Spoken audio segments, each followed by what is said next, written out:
ಭಾಷೆ ವೀಕ್ಷಕರು ಮಂಜುನಾಥ ಭಟ್ ಗುರುಜಿ ಮಾಡುವ ನಮಸ್ಕಾರಗಳು. ಫೆಬ್ರವರಿ ಮಾಸ ಭವಿಷ್ಯ ಮೀನರಾಶಿ. ಮೀನರಾಶಿಯಲ್ಲಿರ್ತಕ್ಕಂಥ ವ್ಯಕ್ತಿಗಳಿಗೆ ಚಂದ್ರ ಕೇಂದ್ರದಲ್ಲಿ ಗುರು ಇದ್ದಾನೆ. ಚಂದ್ರ ಕೇಂದ್ರದಲ್ಲಿ ಗುರು ಇದ್ದರೆ ನಾವು ಒಳ್ಳೆಯದು ಅಂತ ನಾವು ಹೇಳ್ತೀವಿ. ಗುರು ಬಲ ಅಂತ ಹೇಳಲ್ಲ, ಕೇಂದ್ರದಲ್ಲಿ ಕೇಂದ್ರದ ಬಲ ಅಂತ ಹೇಳ್ತೀವಿ.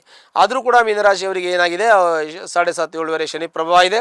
ಹಾಗಿರೋದ್ರಿಂದ ಈ ಶನಿ ಪ್ರಭಾವ ಇರೋದ್ರಿಂದ ಸ್ವಲ್ಪ ಮಟ್ಟಿಗೆ ಕೆಲಸ ಕಾರ್ಯಗಳು ನಿಧಾನ ಆಗುತ್ತೆ. ಕೋರ್ಟು ಕಚೇರಿ ವ್ಯಾಜ್ಯ ಇವೆಲ್ಲ ಸ್ವಲ್ಪ ಮಟ್ಟಿಗೆ ನಿಧಾನ ಆಗ್ತದೆ. ಮತ್ತು ಇನ್ನು ಮನೆ ಕಟ್ಟೋದು, ಸೈಟ್ ತೊಗೊಳ್ಳೋದು, ಕಾರ್ ತೊಗೊಳ್ಳೋದು, ಫ್ಲಾಟ್ ತೊಗೊಳ್ಳೋದು ಇವೆಲ್ಲ ಇವುಗಳು ಕೂಡ ಮೀನರಾಶಿಯವರಿಗೆ ಸ್ವಲ್ಪ ದಿನಗಳ ನಂತರ ಪ್ರಾಪ್ತಿಯಾಗುತ್ತೆ. ಮತ್ತು ಈ ಯಾವುದೇ ಮಾಡಿದ್ರೂ ಕೂಡ ಕಾನೂನು ತೊಂದರೆ ಇರುತ್ತೆ. ತುಂಬ ತಾಳ್ಮೆ ಬಹಳ ಮುಖ್ಯವಾಗಿರುತ್ತೆ. ಹಾಗಾಗಿ ಯಾವುದೇ ಆಸ್ತಿ ಖರೀದಿ ಮಾಡುವಾಗ ತಾವು ಕಾನೂನು ಸಲಹೆ ತೆಗೆದುಕೊಳ್ಬೇಕು. ಕಾನೂನು ಸಲಹೆ ತೆಗೆದುಕೊಳ್ಳದೆ ಮಾಡಿದರೆ ಕೋರ್ಟು ಕಚೇರಿ ವ್ಯಾಜ್ಯ ಆಗುವಂಥ ಇವುಗಳು ತಮಗೆ ಪ್ರಾಪ್ತಿಯಾಗತ್ತೆ. ಅದಕ್ಕೆ ಭಾಳ ಜಾಗ್ರತೆ ವಹಿಸಬೇಕು. ಇನ್ನು ಹಣಕಾಸಿನ ವಿಚಾರದಲ್ಲಿ ಸ್ವಲ್ಪ ತೊಂದರೆ ಇದೆ. ಹಣಕಾಸಿನ ವಿಚಾರದಲ್ಲಿ ಎಷ್ಟೇ ತೊಂದರೆ ಇದೆ ಅಂತಂದರೆ ಸಾಕಷ್ಟು ತೊಂದರೆ ಇದೆ. ತಾಳ್ಮೆ ಕಳ್ಕೊಳ್ಳದೆ ಸರಿಪಡಿಸ್ಕೊಂಡು ಹೋಗೋದು ಭಾಳ ಮುಖ್ಯವಾಗಿರುತ್ತೆ. ಇನ್ನು ಬರಬೇಕಾದ್ದು ಕೊಡಬೇಕಾದ್ದು ಮತ್ತು ಕೆಲವು ಸಾಲ ಇವೆಲ್ಲವೂ ಕೂಡ ತಾಳ್ಮೆಯಿಂದ ಇದ್ದು ಸರಿ ಮಾಡಿಕೊಂಡು ಎದುರಿಸ್ಕೊಂಡು ಹೋಗೋದು ಭಾಳ ಮುಖ್ಯವಾದ ವಿಚಾರ. ತಾಳ್ಮೆ ಕಳ್ಕೋಬಾರ್ದು ಅಂತ ಹೇಳ್ತೀವಿ. ಇನ್ನು ಆಸ್ತಿ ವಿಚಾರ, ಪಿತ್ರಾಯಿತ ಆಸ್ತಿ ವಿಚಾರದಲ್ಲಿ ತಮಗೆ ಸ್ವಲ್ಪ ಮಟ್ಟಿಗೆ ತೊಂದರೆ ಇರ್ತದೆ, ಎಲ್ಲ ಸರಿ ಹೋಗ್ತದೆ.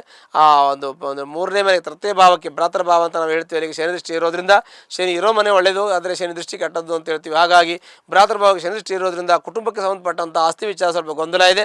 ಅವೆಲ್ಲವೂ ಕೂಡ ಸರಿ ಹೋಗೋಕ್ಕೆ ಸ್ವಲ್ಪ ಸಮಯ ಕಾಲಾವಕಾಶ ತೆಗೆದುಕೊಳ್ತದೆ. ತಾಳ್ಮೆಯಿಂದ ಇದ್ದರೆ ಅದು ಸರಿ ಹೋಗುತ್ತೆ. ಇನ್ನು ತಂದೆಯ ಆರೋಗ್ಯ, ತಾಯಿಯ ಆರೋಗ್ಯದಲ್ಲಿ ವ್ಯತ್ಯಾಸ ಆಗುವಂಥ ಇದೆ. ಸ್ವಲ್ಪ ತಾಳ್ಮೆ ಕಳ್ಕೋಬಾರ್ದು. ಅದು ಸರಿ ಹೋಗುತ್ತೆ, ತೊಂದರೆ ಏನಿಲ್ಲ. ಸಣ್ಣ ಪುಟ್ಟ ತಾತ್ಕಾಲಿಕವಾಗಿರ್ತಕ್ಕಂಥ ತೊಂದರೆಗಳಿರುತ್ತೆ. ಸ್ವಲ್ಪ ತಾತ್ಕಾಲಿಕವಾಗಿ ತೊಂದರೆ ಇರೋದ್ರಿಂದ ಸ್ವಲ್ಪ ಮಟ್ಟಿಗೆ ಔಷಧೋಪಚಾರ ಮಾಡಿದ್ರೆ ಸಾಕು, ಎಲ್ಲವೂ ಕೂಡ ಸರಿ ಹೋಗುವಂಥ ಯೋಗಗಳು ಪ್ರಾಪ್ತಿಯಾಗುತ್ತೆ. ಇನ್ನು ಪೂರ್ವಾಜಿತವಾಗಿರ್ತಕ್ಕಂಥ ಕರ್ಮ ನಮಗೆ ಅಭಿವೃದ್ಧಿ, ಅದು ಒಳ್ಳೆಯದನ್ನೋ ಕೆಟ್ಟದ್ದನ್ನು ಕೆಲವೊಂದಷ್ಟು ತಂದು ಕೊಡ್ತದೆ. ಇಲ್ಲಿ ಸ್ವಾಜಿತ ಕರ್ಮ, ಪೂರ್ವಾಜಿತ ಕರ್ಮ ಮತ್ತು ಇದರಲ್ಲಿ ಪರಿಷ್ಠ ಪ್ರಾರಬ್ಧ ಕೂಡ ಇರ್ತದೆ. ಅಂದರೆ ಬೇರೆಯವರಿಂದ ಬರ್ತಕ್ಕಂಥದ್ದು, ನಾವು ಮಾಡಿರ್ತಕ್ಕಂಥದ್ದು, ಹಿಂದಿನ ತಲೆಮಾರಲ್ಲಿ ಆಗಿರ್ತಕ್ಕಂಥದ್ದು ಇರ್ತವೆ. ಎಲ್ಲವೂ ಕೂಡ ಸರಿದೂಗಿಸ್ಕೊಂಡು ಹೋಗಬೇಕು. ಅಂಥ ಸಮಸ್ಯೆಗಳು ಕೆಲವು ಸಮಯ ಬರ್ತದೆ. ಅದನ್ನು ಕೂಡ ತಾಳ್ಮೆಯಿಂದ ಇರೋ ಪೂರ್ವ ಪುಣ್ಯ ವೃದ್ಧಿ ಆಗುತ್ತೆ. ಪೂರ್ವಾಜಿತ ಕರ್ಮದಿಂದ ಎಲ್ಲ ರೀತಿಯ ಸುಖ ಶಾಂತಿ ನೆಮ್ಮದಿ ದೊರಕತ್ತೆ. ಮನೆ, ಫ್ಲಾಟು, ಕಾರು ತೆಗೆದುಕೊಳ್ಳುವಂಥ ಯೋಗ, ಹೊರದೇಶಕ್ಕೆ ಹೋಗುವಂಥ ಯೋಗ, ಮಕ್ಕಳದ್ದು ಹೊರದೇಶದಲ್ಲಿ ಕಳಿಸಿ ಓದುವಂಥ ಯೋಗ ಇವೆಲ್ಲವೂ ಕೂಡ ಶುಭಫಲಗಳು ನೀವು ಪ್ರಾಪ್ತಿಯಾಗುತ್ತೆ. ಮಕ್ಕಳ ವಿದ್ಯಾಭ್ಯಾಸದ ಬಗ್ಗೆ ಭಾಳ ಗಮನ ವಹಿಸಬೇಕು. ಮಕ್ಕಳ ವಿದ್ಯಾವಂತರು, ಜ್ಞಾನವಂತರು, ಪ್ರಜ್ಞಾವಂತರಾಗಿ ಒಳ್ಳೆಯ ಹುದ್ದೆಯಲ್ಲಿ ಇದ್ದು ನೀವು ಅದನ್ನು ಅನುಭವಿಸುವಂಥ ಯೋಗ ಇದೆ. ನೀವು ಮಕ್ಕಳನ್ನು ಮಕ್ಕಳ ಕುಟುಂಬವನ್ನು ನೋಡಿ, ಮಕ್ಕಳ ವಿದ್ಯಾಭ್ಯಾಸವನ್ನು ನೋಡಿ, ಮಕ್ಕಳ ಒಂದು ಒಳ್ಳೆಯ ಒಂದು ಸ್ಥಾನವನ್ನು ನೋಡಿ ಸಂತೋಷ ಪಡುವಂಥ ಯೋಗ ನಿಮಗಿದೆ. ಹಾಗಾಗಿ ನಿಮಗೆ ಸದಾ ಸಂತೋಷವಾಗಿ ತಾವು ಇರುವಂಥ ಯೋಗ, ಜೀವನದಲ್ಲಿ ಸುಖ ಶಾಂತಿ ನೆಮ್ಮದಿ ಸಿಗುವಂಥ ಯೋಗಗಳು ನಿಮಗೆ ಇರೋದ್ರಿಂದ ನಿಮಗೆ ಒಳ್ಳೆಯದಾಗುವಂಥ ಯೋಗಗಳು ಪ್ರಾಪ್ತಿಯಾಗುತ್ತೆ. ಆರೋಗ್ಯದಲ್ಲಿ ಸ್ವಲ್ಪ ಮಟ್ಟಿಗೆ ವ್ಯತ್ಯಾಸ ಆಗ್ತದೆ. ಶೀತಕ್ಕೆ ಸಂಬಂಧಪಟ್ಟಂತೆ ಗ್ಯಾಸ್ಟ್ರಿಕ್ ಆಗೋದು, ಶೀತ ತೊಂದರೆ ಆಗೋದು, ಜಾಯಿಂಟ್ ಪೇನ್ ಬರೋದು, ತಲೆನೋವು ಬರೋದು, ಕತ್ನೋ ಬರೋದು, ENT ಪ್ರಾಬ್ಲಮ್ಗಳು ಈ ಒಂದು ಮೀನರಾಶಿಯವರಿಗೆ ಆಗ್ಬೋದು. ತಾಳ್ಮೆ ಕಳ್ಕೊಳ್ಳದೆ ಇದ್ದು ಆರೋಗ್ಯವನ್ನು ಸರಿದೂಗಿಸ್ಕೊಂಡು ಆ ಔಷಧೋಪಚಾರವನ್ನು ತಾತ್ಕಾಲಿಕ ಮಾಡಿ ಮತ್ತು ಆಹಾರ ಪದ್ಧತಿಯನ್ನು ಮತ್ತು ವ್ಯಾಯಾಮವನ್ನು ಸರಿ ಮಾಡೋದ್ರಿಂದ, ಎಲ್ಲ ಯೋಗ ವ್ಯಾಯಾಮವನ್ನು ಮಾಡೋದ್ರಿಂದ ನಿಮಗೆ ಮತ್ತು ಪ್ರಾಣಾಯಾಮವನ್ನು ಮಾಡೋದ್ರಿಂದ ನಮ್ಮ ಆರೋಗ್ಯ ಸರಿ ಹೋಗುತ್ತೆ. ಇನ್ನು ಕೋರ್ಟು ಕಚೇರಿ ವ್ಯಾಜ್ಯದಲ್ಲಿ ಶತ್ರುಧ್ವಂಸ ಆಗುವಂಥ ಯೋಗ ಕೂಡ ನಿಮಗಿರ್ತದೆ.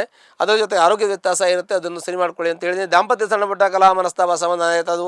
ಅದು ಏನು ಮಾಡೋಕ್ಕಾಗಲ್ಲ. ದಾಂಪತ್ಯ ಅಂದಮೇಲೆ, ಕುಟುಂಬ ಅಂದಮೇಲೆ, ಜೀವನ ಅಂದಮೇಲೆ ಸಣ್ಣ ಪುಟ್ಟ ಭಿನ್ನಾಭಿಪ್ರಾಯಗಳಿರುತ್ತೆ, ಸ್ವಾಭಾವಿಕ ಇರಲೇಬೇಕಾದದ್ದು. ಇಲ್ಲ ಅಂದರೆ ಜೀವನ ಅಂತ ಹೇಳೋದಿಲ್ಲ. ಹಾಗಾಗಿ ಒಂದೇ ಅಭಿಪ್ರಾಯ ಇರುತ್ತೆ, ಸರಿ ಮಾಡ್ಕೊಳ್ಳಿ. ಒಂದು ವೇಳೆ ತೊಂದರೆ ಇದೆ ಜಾತಕವನ್ನು ಪರಿಶೀಲನೆ ಮಾಡ್ಕೊಳ್ಳಿ. ಇಲ್ಲ ಅಂತಂದರೆ ಅದಕ್ಕೆ ಸಂಬಂಧಪಟ್ಟಂಥ ಪರಿಹಾರವನ್ನು ಮಾಡ್ಕೊಳ್ಳಿ, ಕೂತು ಮಾತಾಡಿಕೊಂಡು ಸರಿ ಮಾಡ್ಕೊಳ್ಳಿ. ಇನ್ನು ಅಷ್ಟಮ ಸ್ಥಾನ ಅಂತ ಹೇಳ್ತೀವಿ, ಆಯುಷ್ಯ ಸ್ಥಾನ ಅಂತ, ಆಯುಷ್ಯ ಪೂರ್ಣಾಯುಷ್ಯ ಇದೆ. ಯಾವುದೇ ರೀತಿ ಆಯುಷ್ಯ ಪ್ರಮಾಣದಲ್ಲಿ ತೊಂದರೆ ಇಲ್ಲ, ಆಯುಷ್ಯ ಚೆನ್ನಾಗಿರುತ್ತೆ. ಆರೋಗ್ಯದಲ್ಲಿ ವ್ಯತ್ಯಾಸ ಇದೆ, ಅದನ್ನು ಹೇಳಿದ್ದೀನಿ, ತಾತ್ಕಾಲಿಕವಾಗಿ ಸರಿ ಮಾಡ್ಕೊಳ್ಳಿ. ಇನ್ನು ಭಾಗ್ಯೋದಯ ಆಗಬೇಕು ಅಂದರೆ, ಭಾಗ್ಯೋದಯ ಆದರೆ ಭಾಗ್ಯಸ್ಥಾನಕ್ಕೆ ಒಳ್ಳೆಯ ಫಲಗಳು ಪ್ರಾಪ್ತಿಯಾಗೋದಕ್ಕೆ ತುಂಬ ಸಮಯ ತಗೊಳ್ತದೆ. ನಿಮಗೂ ಭಾಗ್ಯೋದಯ ಆಗುತ್ತೆ, ನಿಮಗೂ ಒಳ್ಳೆಯದಾಗುತ್ತೆ, ಚಿಂತೆ ಬೇಡ. ಮನೆ, ಕಾರು, ಪ್ಲಾಟ್ ತೆಗೆದುಕೊಳ್ಳುವಂಥ ಇವಾಗ ನಿಮಗೂ ಬರುತ್ತೆ. ತಾಳ್ಮೆಯಿಂದ ಇರಿ ಅಂತ ನಾನು ನಿಮಗೆ ಹೇಳ್ತಾ ಇದ್ದೀನಿ.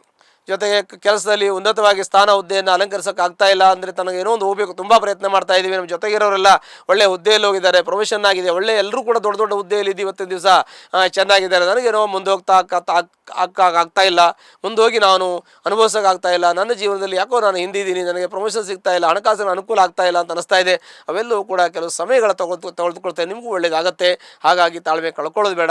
ಹೀಗೆ ಮೀನರಾಶಿಯವರಿಗೆ ಏನೋ ತೊಂದರೆ ಇದ್ದರೆ ಹತ್ತಿರತಕ್ಕಂಥ ಒಂದು ಈಶ್ವರನ ದೇವಸ್ಥಾನಕ್ಕೆ ಹೋಗಿ ರುದ್ರಾಭಿಷೇಕವನ್ನು ಮಾಡಿ ನಿಮ್ಮ ಕಷ್ಟ ನಷ್ಟ ಅದಕ್ಕೆಲ್ಲವೂ ಪರಿಹಾರ ಆಗುತ್ತೆ. ಸುಖ ಶಾಂತಿ ನೆಮ್ಮದಿಯಲ್ಲೂ ದೊರಕತ್ತೆ. ಶುಭವಾಗಲಿ. ಲೇಟೆಸ್ಟ್ ಹಾಗೂ ಇಂಟ್ರೆಸ್ಟಿಂಗ್ ಸುದ್ದಿಗಳಿಗಾಗಿ ಬಾಸ್ ಟಿವಿ ಕನ್ನಡ ಚಾನೆಲ್ನ ಸಬ್ಸ್ಕ್ರೈಬ್ ಮಾಡಿ. ಹಾಗೆಯೇ ಬೆಲ್ ಐಕಾನ್ ಪ್ರೆಸ್ ಮಾಡಿ.